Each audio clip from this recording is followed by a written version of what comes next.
বাচ্চার দায়িত্ব যখন তুমি নিতে পারবে না তাহলে বাচ্চা নিয়েছো কেন? তোমার মতো নয়, বাড়িতে রান্না করা আর বাচ্চা জন্ম দেওয়ার মধ্যে আমার জীবনটা সীমিত নয়। নাকি বউ মানে শুধু বিছানায় পুরুষকে সুখ দেওয়া?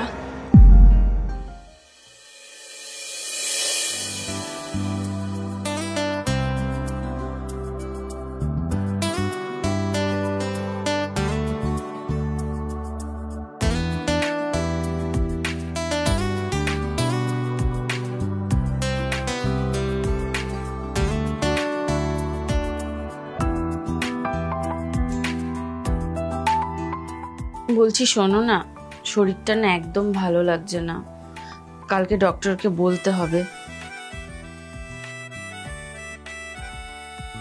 হাত পা যন্ত্রণায় ফেটে যাচ্ছে, 5 মিনিটের বেশি আমি কোথাও দাঁড়াতেই পাচ্ছি না। আচ্ছা, কাল কটার সময় অ্যাপয়েন্টমেন্ট দিয়েছে ডক্টর? স্বর্ণ। কি বলো, শুনছি। আচ্ছা কি বললাম বলো তো?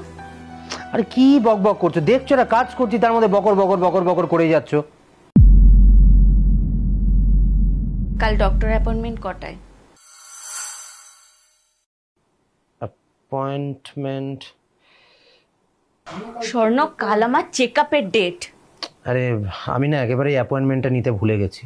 আরে এত কাজের চাপের মধ্যে মনে থাকে? অফিসের এক গাদা কাজের চাপ, তার মধ্যে এই সমস্ত জিনিস কি করে মনে রাখবো বলো তো? আর তাছাড়া তুমি বাড়িতে সারাদিন করোটা কি বলো তো?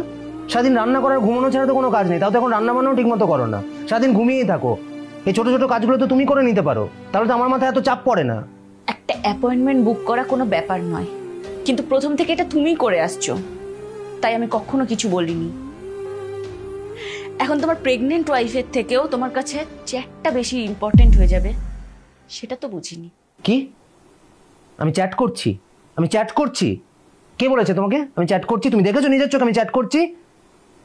আমার অফিসের কাজ থেকে হাজার একটা কাজ থাকে, তোমার মতো নয়। বাড়িতে রান্না করা আর বাচ্চা জন্ম দেওয়ার মধ্যে আমার জীবনটা সীমিত নয়।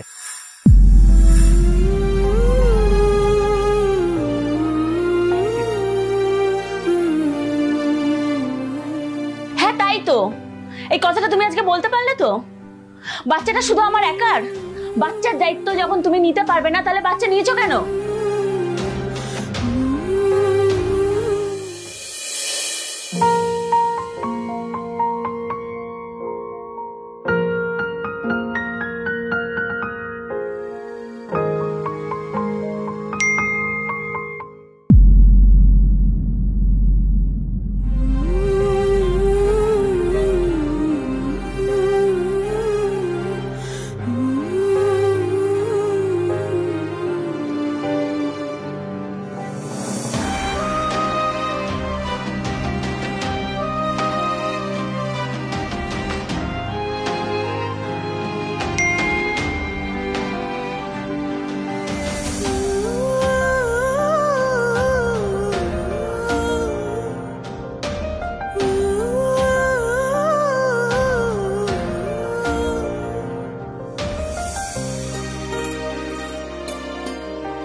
একই খাটের উপর জামা কাপড়গুলো এইভাবে ছড়িয়েছো কেন?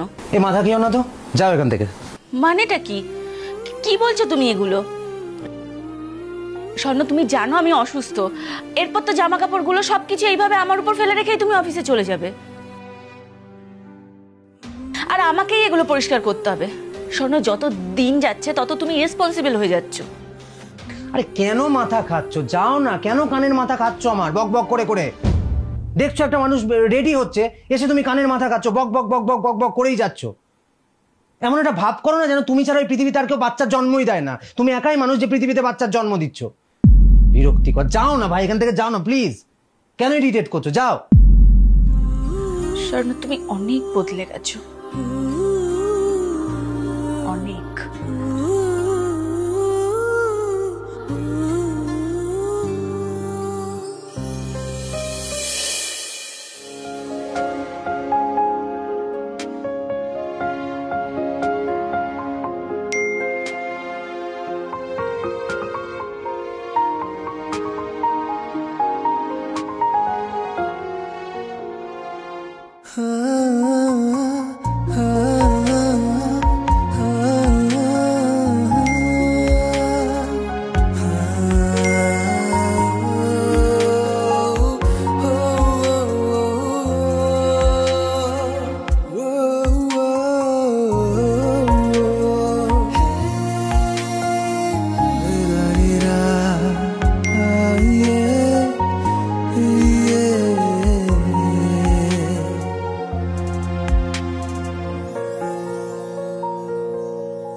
What? Reception?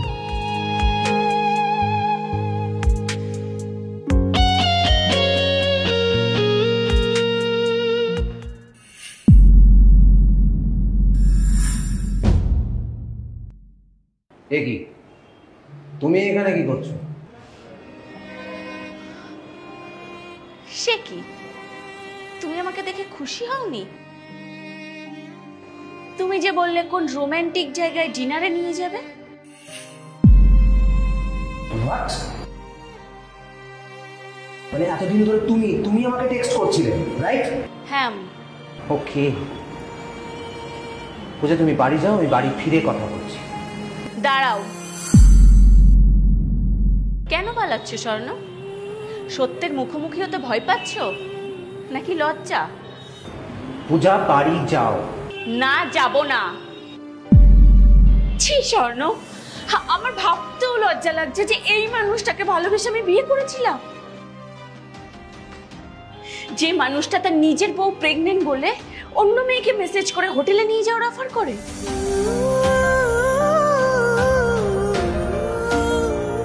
পূজা, বাড়াবাড়িটা তুমিও করেছো। দিনের পর দিন একটা অন্য মেয়ে এসে যে আমার সাথে কথা বলেছো, তুমি অন্যায় করেছো। না হলে তুমি জানতেই পারতাম না যে তুমি এতটা নিচে নামতে পারো।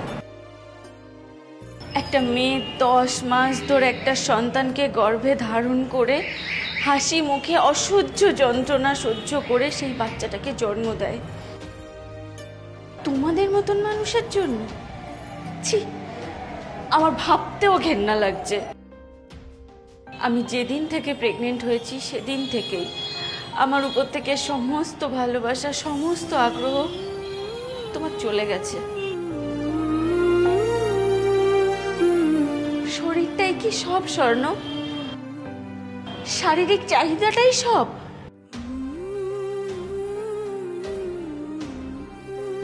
মনটার কোনো দাম নেই নাকি? বউ মানে শুধু বিছানায় পুরুষকে সুখ দেওয়া? চুপ করো